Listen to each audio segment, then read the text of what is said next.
All right, what is good, ladies and gentlemen, is the Master Viewer back again with another review, and today we are doing a review for Dr. Stone Season 4, Part 3, aka Science Future Part 3. That is right, this is the final installment of Dr. Stone, the final season, and I'm 2 weeks late to it. I do apologize because this was like one of the only shows that I was watching with my siblings, and just it took forever to just find the time to be able to watch just find the time to watch the episodes, and so I am a bit late to the party on this one, but I did finally conclude watching the series today.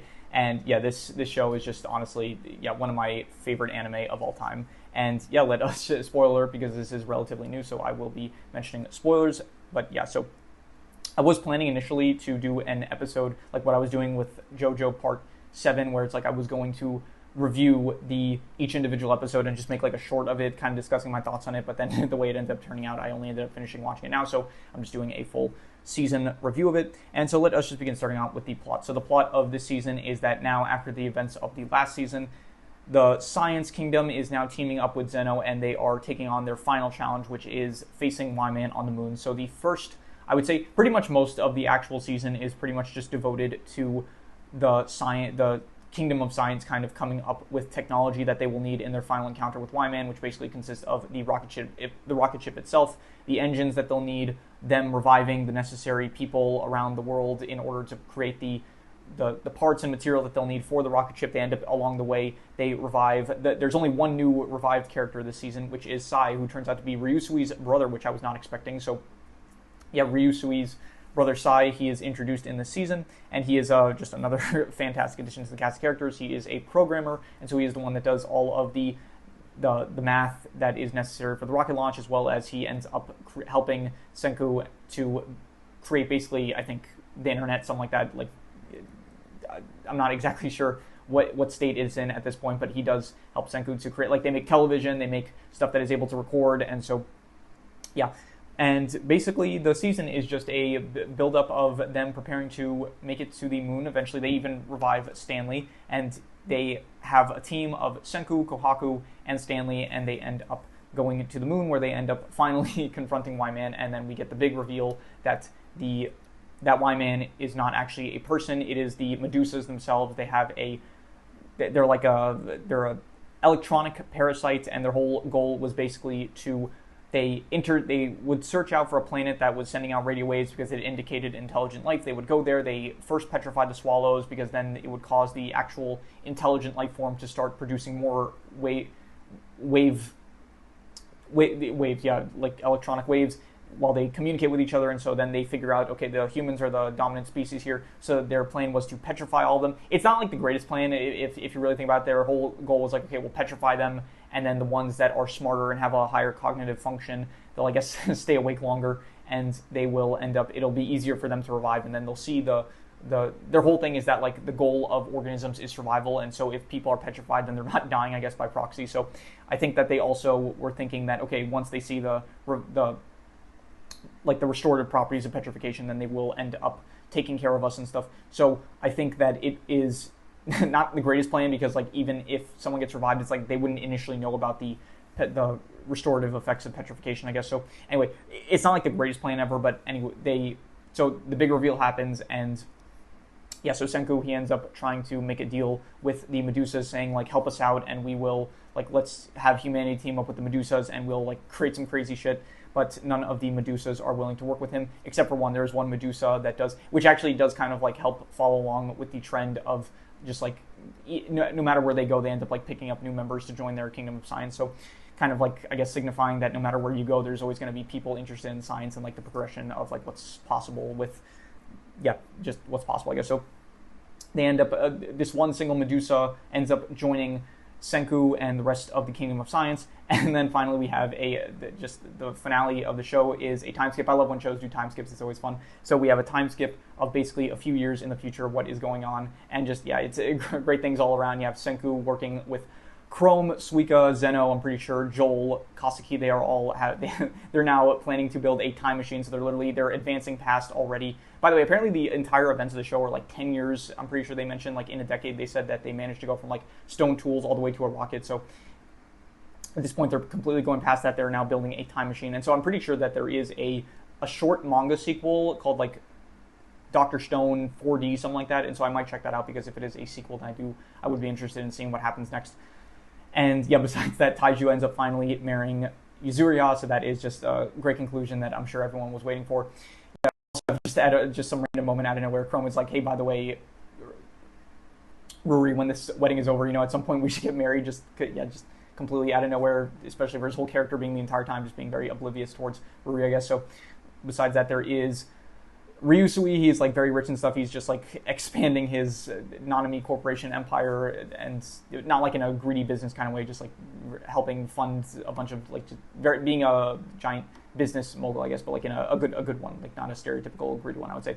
You have a lot of the previous fighter characters end up becoming policemen. You have Yo, Magma, Maz, Kirasame, Kinro, they're all now police officers. Just a lot of other characters. I think Luna, she ends up going back to med school. I think both Ukyo is like an ambassador, I'm pretty sure, as well as Gen himself is an ambassador. Taiju and, not Taiju, Tsukasa and Tsukasa, he is now like traveling the world, like warning people to not like get into fights, which I thought was kind of weird, because it's like he could be all the way in Europe or something, and then there could be something going on in like Australia, and he wouldn't really be able to do anything about it at the time. But anyway, besides that, there is there's so many characters now, I'm forgetting all their names.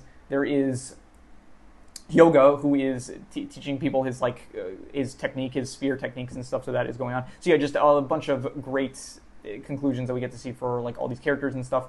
And yeah, I would say that I'm kind of like talking about the plots and the characters intertwined here a bit, but yeah, I would give the plot itself, I'm going to give it a 4 out of 5. I would say I liked it. I do think that there is a bit of a downside where this season it is very much just, there's no more like combat stuff, like everyone is now on the same side and they're going up against the Medusa, so it doesn't have like the stakes that it felt like some of the previous seasons had, where even earlier in season 4 when they were going up against Zeno, or in season 3 when they were going up against Ibarra, or season 2 when it was them going up against Hyoga or Tsukasa or something like that. It's like in previous seasons there was like some tension, but now that everyone's working together, it's cool to see, but there isn't like any tension of like them fighting anyone except for Wyman himself, but Wyman is not actively trying to stop them. So, but even so, I would say that the plot, I liked it a lot. It was a 4 to 5. Just, you're never going to have a bad plot with this show. Just the entire way through it is interesting, even if it is not at its peak. It's still like very high up. So in terms of the characters, once again, the only new character aside, I think that he's a great addition. And besides that, I think all the characters are great. The only downside, I would say, is that with this being the final season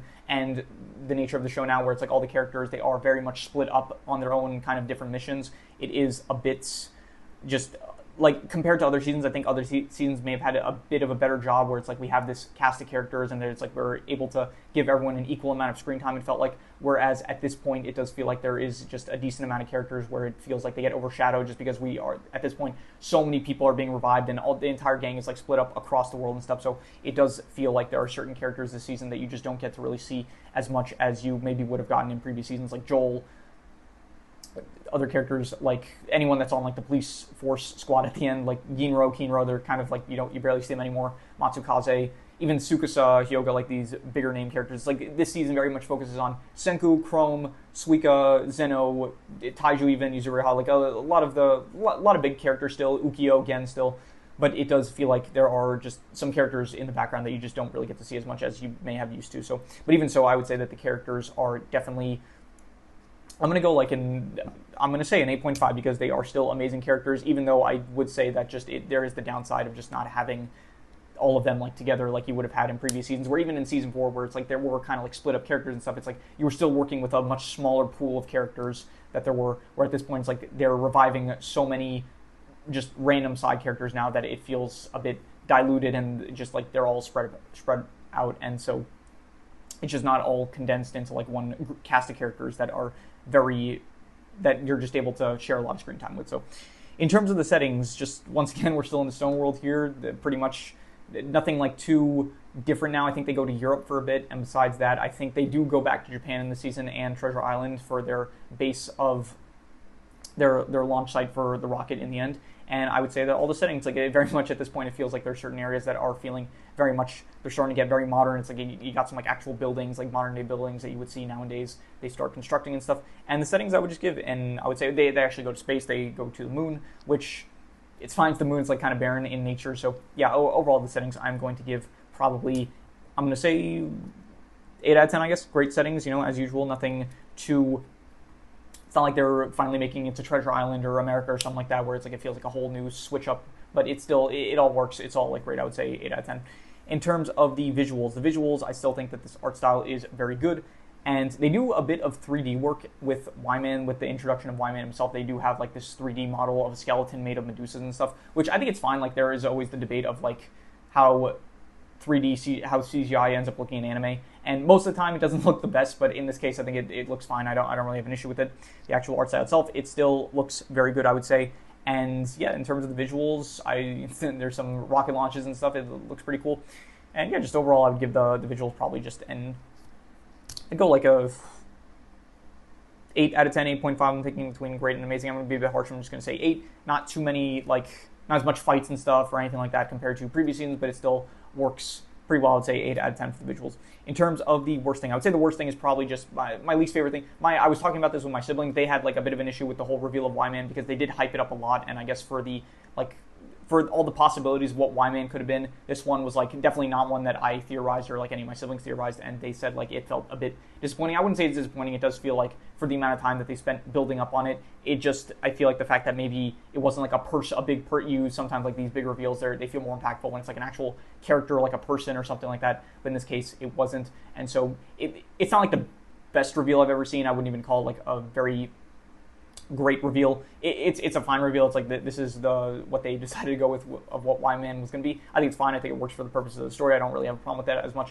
My big issue with the season is just once again the fact that this show like really works well for like how it handles its characters, especially in the earlier seasons where it definitely feels like you have this huge cast of characters, but it still feels like everyone gets their time to shine, and that everyone has like even all the way up until like season 4 part 1, part 2, like it still feels like there is a good balance between all these characters, and they're still getting a good amount of screen time between all of them. In season 4, part 2, a bit less so because there's the whole Corn City team, but even the Corn City team, it's like you still had moments with them where they were working on fixing the Medusa and stuff. So I do think that this season this is like the only season in the entire show where it does feel like a lot of the side characters just feel like they're getting a bit overshadowed or just cast off to the side a bit to give more focus to some of the main characters. So I do think that is, yeah, it is a bit of a shame in that case. So I will say the way that the usage of side characters was, I'm gonna say not good, because just I want to see more of like the side characters, and it's a difficult thing. Like you do have a very large cast of characters at this point, and so it is difficult to find stuff for every single character to do. But yeah, I think that they managed to do it better in previous seasons. So I'm just gonna give it a 4.5 for how they handled some of the side characters that we would have seen more of if this was an earlier season, I would say. So in terms of the best thing, I think that the best thing, I'm going to just once again give it to the characters, 8.5. Yeah, once again, this cast of characters is just amazing. Just all these characters I think are great, even if you don't have, like, that's my big issue, the fact that you just don't get to see as much of some of these previous characters that are just that good. So yeah, I'm just going to once again reuse the best score, which was an 8.5. But honestly, like, yeah, the plot, the settings, it's all just really good, I would say. So, but the best thing I do think is just still, once again, the characters, which I would give an 8.5 to. So, yeah, so that is all of these scores. So I'm going to do the calculations. So, King Crimson. All right, so this ends up coming out to about a 7.5, which would be very good, but I would definitely give it higher than that. I think I would give this season probably, I'm gonna give it an 8 out of 10. I'm gonna say it was a great season. I honestly probably think it was a bit worse than season 4, part 1 or 2. I think season 4 probably in general is still probably my favorite season, but I do think that parts 1 and 2 work better, probably just because, once again, my big issue is just the fact that there are a lot of side characters at this point, and you just don't get to spend as much time with a lot of them. Characters like Luna, Carlos, Max, it's like you barely see this season. So yeah, just once again, it feels like you didn't get enough time with a lot of characters. But even so, this is still a great season and a very, I would say, a satisfying conclusion, especially with the end. Time skips in general, I just love. They're very fun to see just what characters are doing years in the future. And so I was satisfied with the ending. The whole like thing of we're now building a time machine, like advancing the technology, like they've surpassed like the technology pre-petrification. So I think that it was just a very satisfying ending, I would say. A lot of great characters, and just overall, the show overall, I would probably give, like, I'm going to give the show a 9 out of 10. Like, this show was incredible. It really did something unique, I would say, and it was just very much a pleasant watch the entire way through. So 9 out of 10 for this season specifically, I would say an 8 out of 10, but overall the show, I would give a 9 out of 10. Very satisfying, and yeah, incredible show overall, I would say. So yeah, that is pretty much all there is to it. I will do a character ranking. I'm not sure how it's going to go down because it's going to be an addition of one character basically, but I will still do it. So yeah, we'll see how that goes. But anyway, yeah, that is pretty much all there is to it. So if you have any recommendations, any shows, movies, video game stories, anime, manga, web series, anything that you want me to review, leave it in the comments and I'll maybe possibly check it out. With that said, that is pretty much all there is to it. So let's leave it at that.